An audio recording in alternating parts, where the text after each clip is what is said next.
What do Disney feature animated films have to do with Rembrandt? They're actually a lot more alike than you might think. Welcome back, everybody. I'm Michael Siegel, and this is another episode of For Art's Sake. Today I'm going to be talking about the illusion of color and how you can use color in your artwork to create a particular context, environment, mood, or emotional content. Now, we're going to start with something modern here, like Simba the cartoon lion, and we're going to work backwards until we're in the fine art Baroque period of Rembrandt. So without further ado, let's take a look at Simba here, whom we see in full sunlight. Now, if you notice the colors here, you might call these the true local colors, perhaps, of Simba's furs. He's got the golden fur for his face and the lighter beige gold for the muzzle, pink lavender nose, yellow eyeballs, burnt dark orange mane. And again, like I said, these are what you might call local color, like the color that he really is, kind of like an apple is red or the sky is blue. All right, now let's look at this empty drawing here of Simba and let's start filling it with odd colors. Like what if, for example, I start painting the muzzle this odd color? Okay, this is a very strange dark lavender gray color that seems to have nothing to do with the muzzle on the right. Seems rather awkward, doesn't it? Well, what about the fur? Let's take the fur. What about this? Boy, that looks weird too. Dark gray, some kind of weird, sort of purplish gray. What are we talking about here? What about now the mane? Is it okay to paint that purple instead of orange like the original? And all of these decisions seem very strange when taken by themselves. The eyeballs being violet or the eye sockets being different variations of gray violet. Very odd indeed.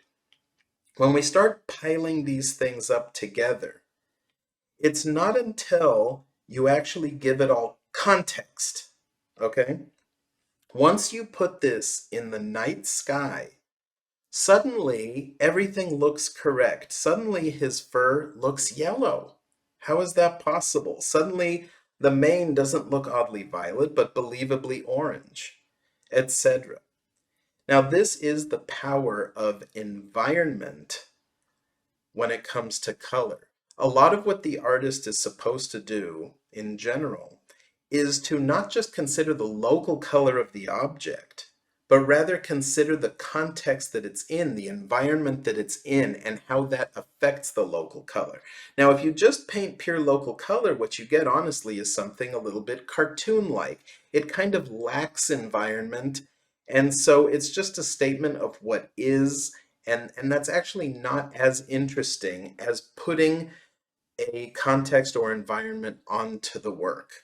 And it's really a magical optical illusion. Here the fur looks yellow, but it's just because it's relative to the much more violet surroundings. And of course, yellow is the opposite of violet. So when you have a violet world, even a neutral looks yellow. And that's what's happening here. And I merely took the colors for this creation here from an actual nighttime scene, as you can see here. I just applied these colors to the other drawing to show off the illusion. Okay, well that's all fine and good. Let's go to the past now, about 100 years, to the painter John Carlson. Now, John Carlson was a landscape painter and he wrote one of the more famous books on landscape paintings, which pretty much every landscape painter has read. Now, here's a good example of Carlson's work. He did a lot of paintings like this where you're kind of in the forest, stuck in the trees. You see trees in the background, sky above, and land below. In this case, snow. Now, when you take in a scene like this, you just kind of take it for granted. This is a snow scene. But as soon as I put this scene into black and white, like so, maybe I'll let you get used to it in black and white. Take a second to just get your eyes used to this look. Okay? Ready? Okay, here it is in color. Now, when you see the sudden change back from black and white to this, you now notice more of the color concept in the painting. You can see now that the sky is in fact very yellow, as is the snow. Like if we look in here, I mean, we're looking at some seriously yellow colors. Okay, same thing down here. That's not exactly white, is it? That's much more of a yellow color. So in general, this is a yellow painting, and it's set off by the distant violet colors that recede as cool colors typically do. So this is actually a yellow painting. Now we can take a look at another work by Carlsen.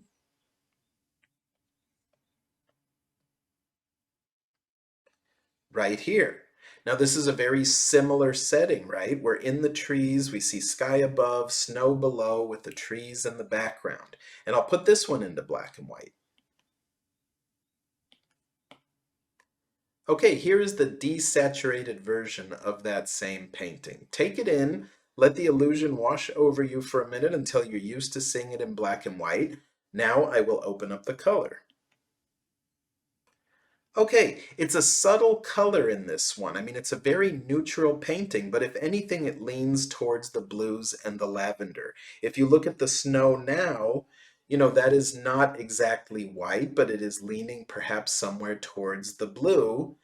And same thing with the sky up here. It's not white, it's off-white, and it leans in the blue direction. Obviously, all this shadow and the trees themselves, you know, they're kind of a violet gray, but very neutral, not a lot of color. Now, look at them side by side, maybe in black and white first. Here you go. There they are in black and white. Two paintings of the forest, very similar ideas, right? Until you turn on the color. Ah, okay, now you really notice the difference in color between these two paintings. And mind you, when he's out there painting, he was a plein air painter, he often painted outside. So when he's out there painting, he's not copying the color. You're not going to go outside and just see a yellow day or see a blue day or see a violet day or a green day or a red day. You put in these colors based on the feeling that you want to get across in your painting. There's a certain look to a warm yellow painting, and there's another look to a violet painting. Typically, a yellow color is a little bit more invigorating. It gives you a crisp feeling, let's say, whereas a violet painting gives you a very subdued or mellow feeling. Could be melancholy, could be sad, but whatever it is, it's calm. And so you use color as a way to decide whether you're either giving, an upward, let's say, emotion to it or a downward emotion to it. I don't mean happy and sad. I just mean whether it's exciting or whether it's calm. It's no different than doing an allegro in music versus, an adagio with less energy. Just gives you a different feeling. Either one could be in major happy or minor sad, but in a sense it gives a different character or emotional content to the work, and that is the magic of color. Now, after Carlsen, why don't we take a few more hundred years back to the ultimate master of all this, Rembrandt. Okay, we're in the 1600s now in the Netherlands, and here we have many examples of close-ups of Rembrandt's self-portraits. Now, he painted many self-portraits throughout his life, and they all have a magical feeling to them, and they are all strikingly different. I mean, Rembrandt was really a pioneer in all of this stuff of using color for conceptual, contextual reasons. When we look at all these paintings, look at all the different colors that we see. We have one like this, where, you can kind of see the pinks and grays and blues involved in his skin. And right away, next to it, we could look at this, which somehow looks like a golden painting, with greener shadows. Totally different context. This one has much brighter color, okay? A little bit more local color, perhaps. And you can see, scan your eyes through here, and you get all kinds of different environments. Look at this yellow skin. Now, mind you, I've been to Rembrandt's studio in Amsterdam, and having been a fan of his my whole life, when you walk into his studio, you expect to see some magic. You expect the light to be golden in there and, to be teleported into the past, into this mystical world of his paintings. But in fact, the lighting in Rembrandt's studio is no different than the lighting in your kitchen. Okay, it's just light coming in through the window from the sky. And when you realize that, and you realize that many of these paintings in front of you were actually done in his studio, in the same studio, you see that Rembrandt is actually using color creatively to create a different feeling or mood or let's say a different color universe. The incredible thing about Rembrandt is he invented all of these universes. They'd never really been done in painting before, not close to the level that Rembrandt was able to do it. And so we really have to stop and appreciate that. Now, to take just a quick look at it in more detail, let's just have a look at Rembrandt's cheekbone, okay? Let's capture some cheekbones, shall we? How about we've got this one here. Okay, we've got that one there. Here's another cheekbone here. Here's another cheekbone there. Another one down here. I'm just collecting different colors of Rembrandt's cheekbones in his self-portrait to show you the variation that he was able to accomplish. And this is just a handful of them. Now, in here, no two of those cheekbones were painted the same color.